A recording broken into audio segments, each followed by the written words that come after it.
This week, the Steelers travel to the Windy City to take on the Chicago Bears here in Week 12 of the 2025 NFL season. And today on Steelers Talk, we've got our in-depth look inside this matchup. Going to be talking a lot about the Bears, what they like to do, what they don't do as well, go over their roster, go over Caleb Williams, their quarterback, Ben Johnson, their new head coach, and just talk about the ways that the Pittsburgh Steelers can engineer victory this week and get themselves to 7-4. Now, before we get into the content today, we are doing a friendly subscriber battle with our friends at Bears Now here at Chat Sports. Right now, they have added 56 new subscribers this week. We have added 53, which is a pretty good number at the early portion of the week, but we are 3 behind them right now, and I would love to pass them and not give up that lead for the rest of the week. So if you're a new viewer and you just coming upon our channel for the first time, or you've watched our show for a little while, but you haven't clicked that subscribe button yet, we are counting on you guys to be able to help us win this week. All right, the people that are the real ones that have been subscribed for a while, they can help us out here. It's got to be new blood, new viewers need to click that subscribe button to help us beat the Bears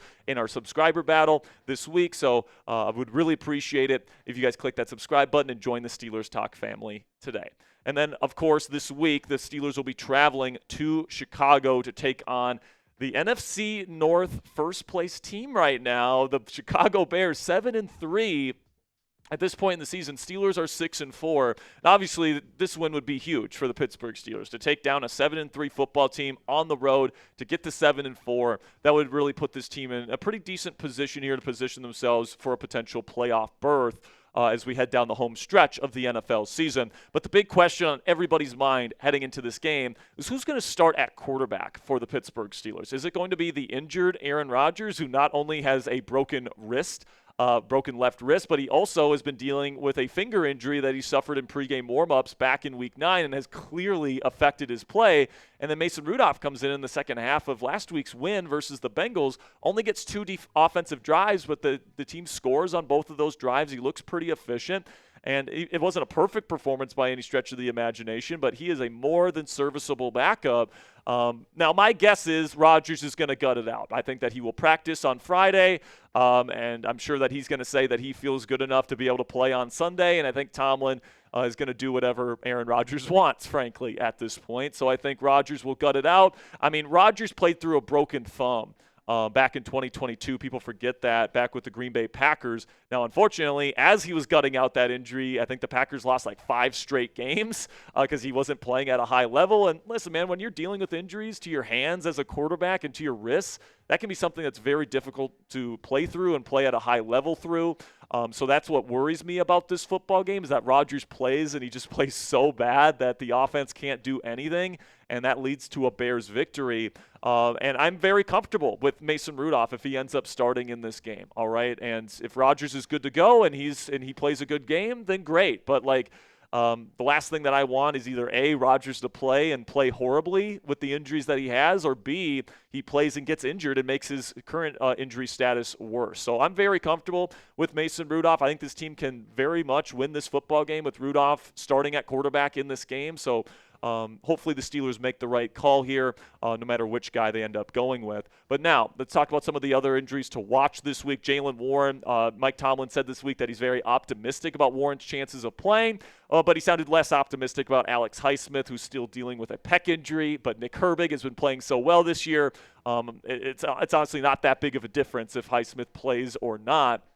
And Jalen Johnson has been out for many weeks with a groin injury. He's getting his way back up. He opened his 21-day practice window to come off of IR last week, so it's possible that he plays this week, and that would be huge for their secondary. Kyler Gordon is also working his way back from a hamstring injury, but C.J. Gardner-Johnson's playing so well for them at nickel, maybe it doesn't matter as much if Kyler Gordon plays. And then T.J. Edwards is working his way back from hamstring and a hand injury as well. I guess we'll just have to see if he ends up playing come Sunday afternoon. But you guys can take a look at Chicago's results so far this season. And it's a lot of green on there, but it's a lot of green against bad football teams, all right? They lost to Minnesota in a game that they frankly should have won on Monday Night Football to start the season. They allowed J.J. McCarthy, or 9, whichever one that you prefer there, to come back in the fourth quarter. Then they got blown out by a good team in Detroit. They got blown out by a good team in Baltimore. And they've just beaten a lot of bad teams: Dallas, Las Vegas, Washington, New Orleans, Cincinnati, New York, and, of course, Minnesota. I mean, Chicago's offense did not look good for most of that game against the Vikings, and they were still able to win because McCarthy just played so freaking bad for the Vikings.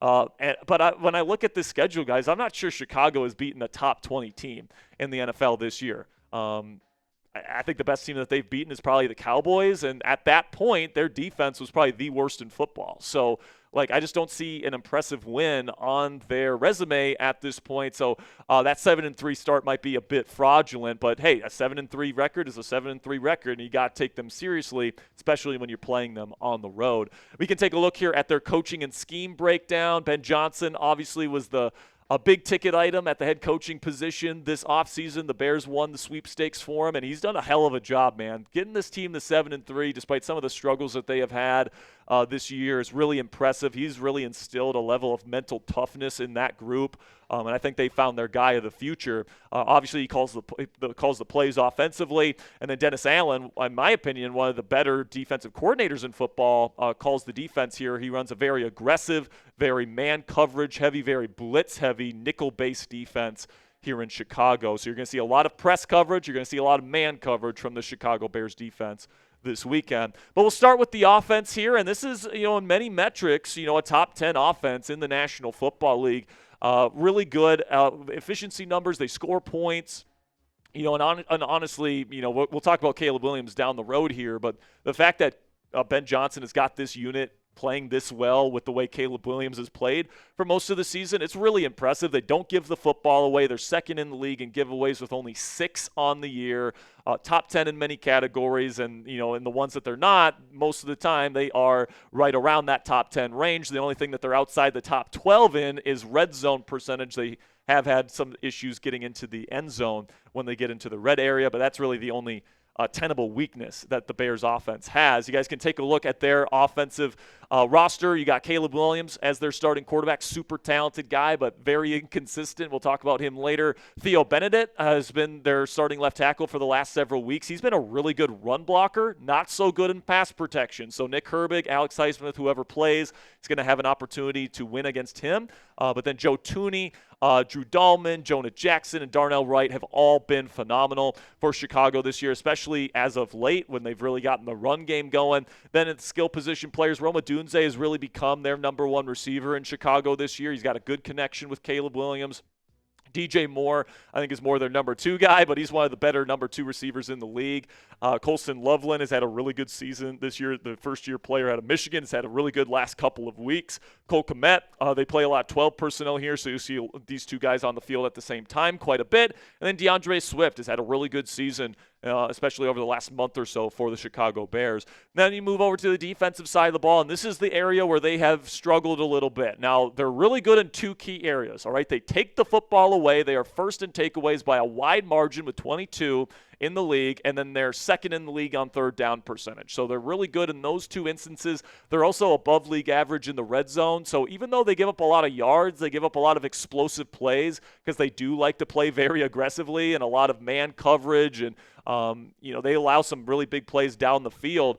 They're pretty good when they get into these kind of situational ball type of moments, especially in the fourth quarter, which has allowed them to win as many close games as they have. When it comes to the roster, starting with the defensive line, you're going to see Austin Booker and Montez Sweat as the 2 starters on the edges. Then you got Jervon Dexter and Grady Jarrett on the interior. Andrew Billings will file in there as a 3rd defensive tackle as well. And they do have a rotation at edge as well, but these are the top 4 that you will see on Sunday afternoon. Then the off-ball linebackers, Tremaine Edmonds will be out there full-time. TJ Edwards, we'll see if he plays, but Noah Sewell has been the guy filling in for Edwards since he's been injured.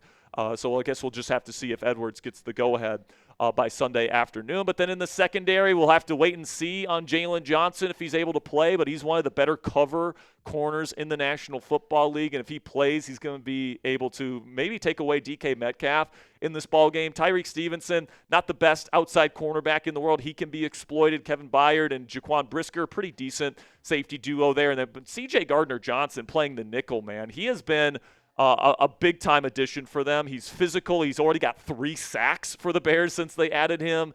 He's just been somebody that's a good cover player. He's always been a really good big nickel, and he's really showing that for the Chicago Bears right now. He's been huge for them.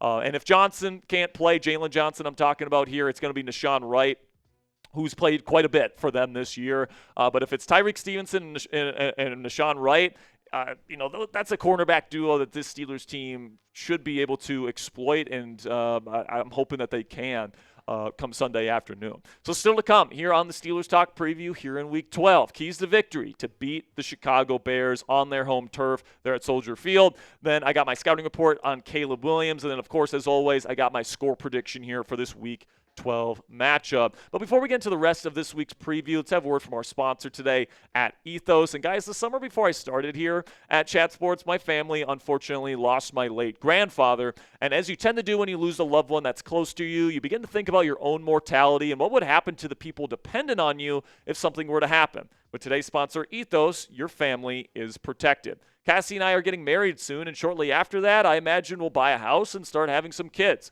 Something were to happen to me, I want the last thing the people I love to worry about is being able to pay the bills. So I trust Ethos to keep them protected. As you probably already know, however, the process for obtaining life insurance can be super confusing or straight up annoying with how tedious the process can be.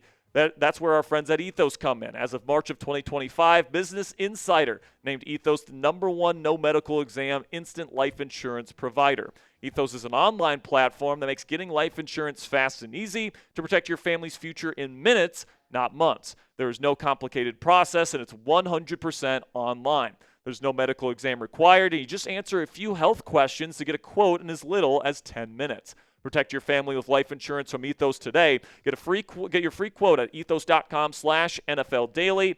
That's ethos.com/NFL Daily to get your free quote today. Application times may vary, rates may vary, and a big thank you to Ethos for sponsoring today's edition of Steelers Talk.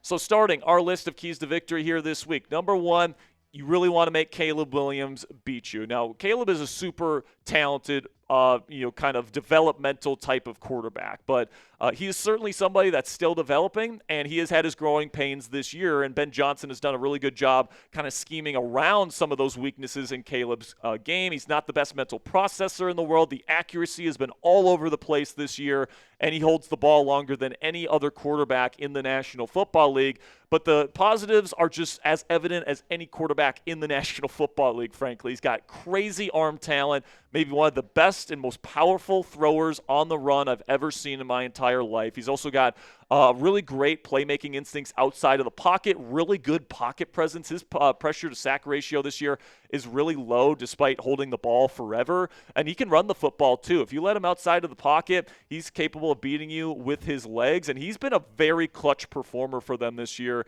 consistently delivering in the fourth quarter to get his team in the W column this season. But you look at the numbers, and obviously it's not fantastic all around. There's a couple of areas where he's doing a pretty good job. He's not turning the football over all that often. He's top 10 in turnover-worthy play rate. He's doing a good job avoiding sacks despite holding the ball for as long as he does. He's around league average in yards per attempt efficiency. But in terms of the EPA, in terms of success rate, in terms of his accuracy, all those kind of areas, he ranks bottom 10 among starters right now. So he is certainly somebody that is beatable. And the Steelers defense that has played so much better and has shut it down legitimately really good quarterbacks over the last several weeks. Guys like Daniel Jones and Justin Herbert, they were able to corral, and all these guys. I think Caleb Williams is probably the worst quarterback that they're going to face here over this 4-game stretch over the last month, and that includes Joe Flacco, and that's saying something when it comes to Caleb Williams. But then I think a big key to victory for the Steelers in this game is going to be to plug up the run. All right, the Chicago offense, with their offensive line, with the way DeAndre Swift can use his long speed to get huge gains. They really rely on that run game to really be the heart and soul of this offense. And as we discussed earlier, like it's a good plan. You know, it's a top 10 offense in the league right now with DeAndre Swift and that offensive line leading the way. And they also get very creative with the screen game, with the jet sweep game, with the reverse game. They can get really creative with that stuff, and that's another key to victory for this game, guys, is that Mike Tomlin, Terrell Austin cannot get fooled in this ball game. All right, we've seen really good play callers this year, guys like Matt LaFleur really take it to Terrell Austin and Mike Tomlin at points this season. And they've been out-coached by guys like Clint Kubiak of Seattle and, of course, Matt LaFleur with the Green Bay Packers at times this year. And, you know, what Ben Johnson has done with this offense, frankly, this year with the way Caleb Williams is playing, and he's honestly not playing that well this year, is kind of amazing. He's just really tailored this offense around the strengths of it, and he's one of the best guys in the league at doing that. And he's going to do that in this ball game, so the Pittsburgh Steelers better be ready to counter that. Then we get to the offensive side of the ball, and I think the way you beat this Chicago Bears defense is that you attack them down the field. Now, this is a little bit concerning because the Steelers have not attacked downfield pretty much the entire game. I think they have the lowest percentage of passes, 10-plus and 20-plus yards down the field out of any team in the National Football League this year.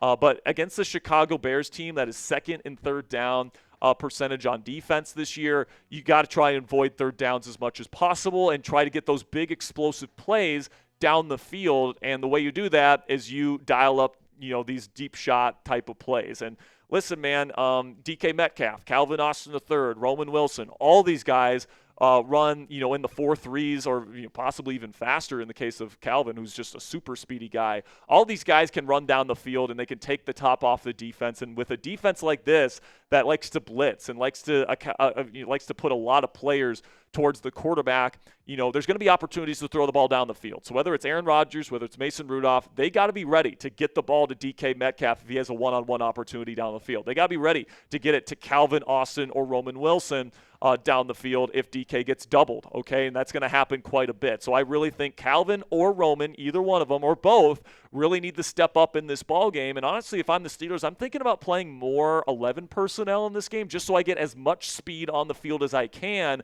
so that when Chicago throws those blitz at whoever the starting quarterback is going to be here in Pittsburgh, that you can get the ball out in space to a playmaker that has a lot of speed, because that's really the way you beat the Chicago Bears defense. Then another thing that you got to do, especially against a team that is this good at turning the football over, is you got to protect the ball. And now Rodgers this year has had a higher turnover-worthy play rate than, you know, what we're accustomed to from him. He has the lowest interception percentage in league history. That hasn't been really the case this year. He's thrown more picks and more turnover-worthy balls this season than in previous years. And Mason Rudolph, you know, he can certainly throw interceptions in his own right as well. But this Chicago defense really does live and die off of their turnover production. In games that they don't turn the football over, they give up a lot of points and a lot of yards. And then, you know, when they can turn the football over, they do a really good job holding down the opposing team. So I really think that attacking the ball down the field and then of course, protecting the football are going to be the two really big keys to victory. And if you can do those two things, especially if you protect the football and have no turnovers in this game, your chances of winning this game are going to go up by quite a bit. But then the final key to victory here for me is to make the play late. All right, I think this game will be somewhat close in the fourth quarter. These are two teams that like to play in close games in the fourth quarter, and I think that's the type of game that we are going to get here, and the trends definitely do agree with that. You cross-reference the Bears offense and Steelers defense and Steelers offense and Bears defense, and you look at this matchup from a points-per-game trends perspective, the trends would predict a 24-23 Bears victory at home, and obviously that's within the margin of error. The margin of error is 3 points, and this one is as close as you are going to get from a trends perspective. So I'm going to go with the Steelers to win this one. I don't think it'll be a blowout or anything like that. I think that this is a very frisky Bears team, and I don't think it'll be a perfect day for the Steelers, especially on the offensive side of the ball. But I think that the defense will once again play pretty darn well. I think that they will be able to get after Caleb Williams, and I think that this will be an instance here where the Pittsburgh Steelers come away with a victory, and they are able to execute that play, whatever that is, in the fourth quarter to come away with a slight victory in Chicago. So it's your turn. Let me know down there in the comment section. Predict the score of Steelers versus Bears this week in the Windy City. I've got 23-20 Pittsburgh Steelers. Let me know what you guys think down there in the comment section. And that'll be it for today's edition of Steelers Talk by Chat Sports. Thank you guys so much for watching this week's preview. We do in-depth previews like this every single week here on this channel, 100% free for you guys to enjoy. And, of course, we go live for every single Steelers game as well. So if you guys want that in-depth Steelers content every single day here on YouTube, there's a reason why we got over 100,000 subscribers, and we're the only Steelers news program here on YouTube to have that number. So make sure you click that subscribe button if you haven't already. Greatly appreciate your guys' support. And until next time, here we go, Steelers.